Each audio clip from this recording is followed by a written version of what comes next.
এই গাছটার শিকড় যদি আপনি পান তাহলে অবশ্যই আপনি তুলে নেবেন। কারণ এই গাছের শিকড় আপনাকে রাতের বাদশা বানিয়ে দিবে। আপনি হবেন এই ওয়ার্ল্ডের ১ নম্বর একজন সেক্সুয়ালি ব্যক্তি।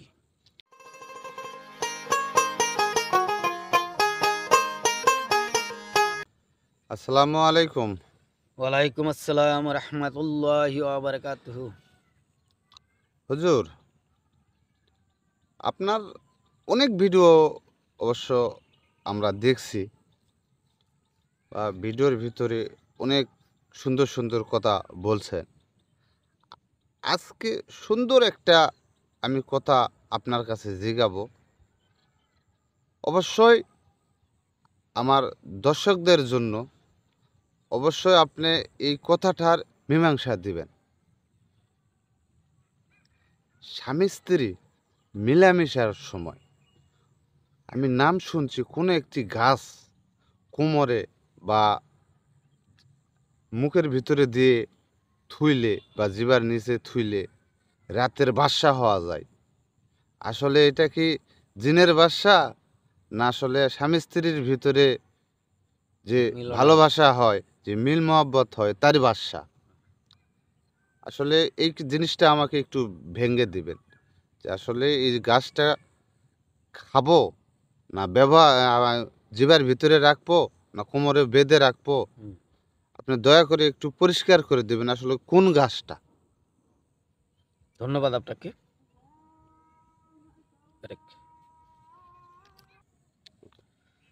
প্রশ্নটা আপনার খুব সুন্দর। আপনি বলছেন যে মুখে রাখলে, মাজায় বাঁধলে, হাতে বাঁধলে, জিবার নিচে রাখলে। আসলে আমি এমন একটা গাছের শিকড় আপনাদেরকে বলে দিচ্ছি, এটা কোথাও বাঁধতে হবে না। এই শিকড়টাকে রস করে ২০ গ্রাম পরিমাণ রস, ২০ গ্রাম পরিমাণ রস, মিশ্রি দানা ১০ গ্রাম মিশ্রি দানা মিশিয়ে সকালে খালি পেটে খাবেন।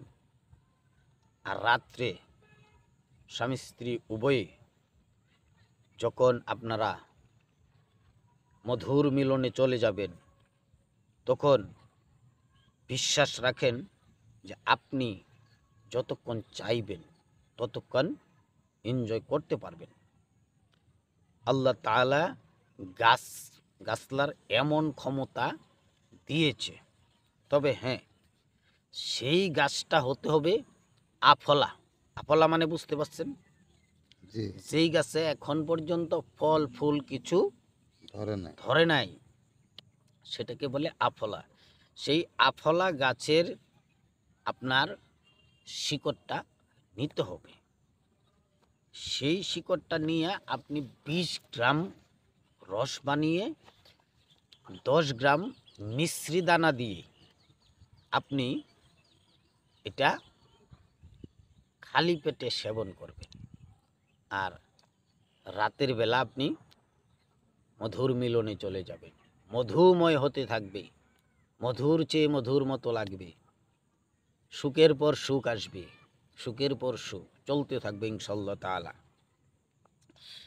তো আগে বলি, আপনাদেরকে কিছু খাবার বর্জন করতে হবে, যে খাবারগুলি আপনার মনিটাকে পাতলা করে দেয়, সেই খাবারগুলি খাবেন না। আর কিছু খাবার অ্যাড করবেন, যে খাবারগুলি আপনারা খাবেন। যেমন নারকেলের শ্বাস খাবেন। নারকেলের শ্বাস খেলে কি হয়? মনিটাকে গাঢ় করে। যেমন লাউয়ের বিচি খাবেন। লাউয়ের বিচি খেলে কি হয়? মনিটাকে গাঢ় করে। সেক্ষেত্রে কি কি খাবেন না, সেটা যে খাবারটা খেলে আপনার মনিটাকে পাতলা করে দেয়। যেমন চিনি খাবেন না। চিনি খেলে আপনার মনিটাকে পাতলা করে দেবে। যেমন অতিরিক্ত ভাজা খাবেন না। অতিরিক্ত ভাজা খেলে মনিটাকে পাতলা করে দেবে। তো এই ক্যাটাগরি আপনি দেখতে পারবেন যে কিছু কিছু খাবার আপনাকে শারীরিকভাবে দুর্বল করে। আর কিছু কিছু খাবার আপনাকে শারীরিকভাবে উন্নত করে। সেই শারীরিকভাবে উন্নত যে খাবারগুলি করে সেই খাবারগুলি আপনারা খাবেন। অতিরিক্ত গরুর মাংস খাবেন না। অতিরিক্ত সপ্তাহে 3 বার 4 বার গরুর মাংস খাবেন না। কারণ অতিরিক্ত গরুর মাংস খেলে আপনার আপনার হাড়ের ভিতর থেকে, মানে এই যে হাড় আছে, হাড়ের ভিতর থেকে ক্যালসিয়াম বের করে দিবে। ক্যালসিয়াম বের করে দিবে, আর ক্যালসিয়াম বের করে দিলে আপনার জন্য সেটা সমস্যা। অতিরিক্ত ঠান্ডা শরীরে লাগাবেন না, তাহলে আপনার ব্লাডের জন্য সমস্যা।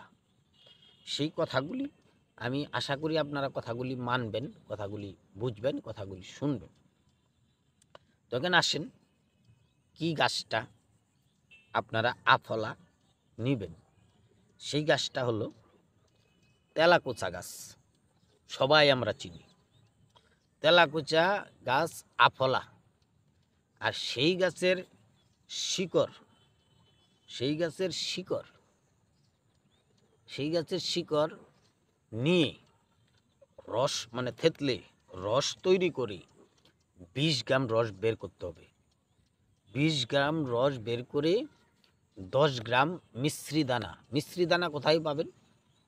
মিশ্রি দানা বাইনাতি দোকানে পাবেন। যেখানে গাছগাছলা ঔষধির দোকান আছে, সেই দোকানে গেলে আপনি মিশ্রি দানা পেয়ে যাবেন। সেই মিশ্রি দানা 10 গ্রাম আর আফলা তেলাকুচা গাছের শিকড়ের রস 20 গ্রাম একসাথে মিক্স করে সকালে খালি পেটে মাত্র 3 দিন, মাত্র 3 দিন খাবেন। আশা করছি লাইফে আর লাগবে না, যদি আপনি অপচয় না করেন। যদি আপনার কোনো কার্যক্ষেত্রে বা কোনো খাওয়া দাওয়ার মাধ্যমে আপনার এই মনোবীর্য নষ্ট না করে ফেলেন, তাহলে আপনার লাইফে আর লাগবে না। তো যা হোক, আশা করি আপনারা বুঝতে পারছেন বিষয়টা। অবশ্যই আপনারা এই গাছটা সংগ্রহ করবেন। সংগ্রহ করে আপনারা ওষুধটা তৈরি করে আজকেই খাবেন। আজকেই খান, খুব উপকার। আমি অনেকজনকে দিয়েছি এটা, সবাই খেয়ে ভালো বলেছে। এখন জানি না আপনাদের কেমন লাগবে, আপনাদের কাছে কেমন হবে। তো আশা করছি এই রসটা খেলে 100-এ 100 উপকার পাবেন, আশা করছি এটা। তো যারা ভিউয়ার্স, সম্মানী ভিউয়ার্স, আমি আপনাদেরকে সম্মান করি। তো আপনাদেরকে অনুরোধ করব, ভিডিওটাতে একটা লাইক দিবেন, একটা কমেন্ট তো আপনার ইচ্ছা মতো আপনি করবেন, ভিডিওটা একটু শেয়ার করবেন। আর ভিউয়ার্সদেরকে আমি আরেকটা কথা বলবো, যারা এখন পর্যন্ত চ্যানেলটা সাবস্ক্রাইব করেন নাই, তারা চ্যানেলটাকে সাবস্ক্রাইব করবেন। এই আশা রেখে আমি আপনাদের কাছ থেকে বিদায় নিচ্ছি আজকে। আসসালামু আলাইকুম ওয়া রাহমাতুল্লাহি ওয়া বারাকাতুহু।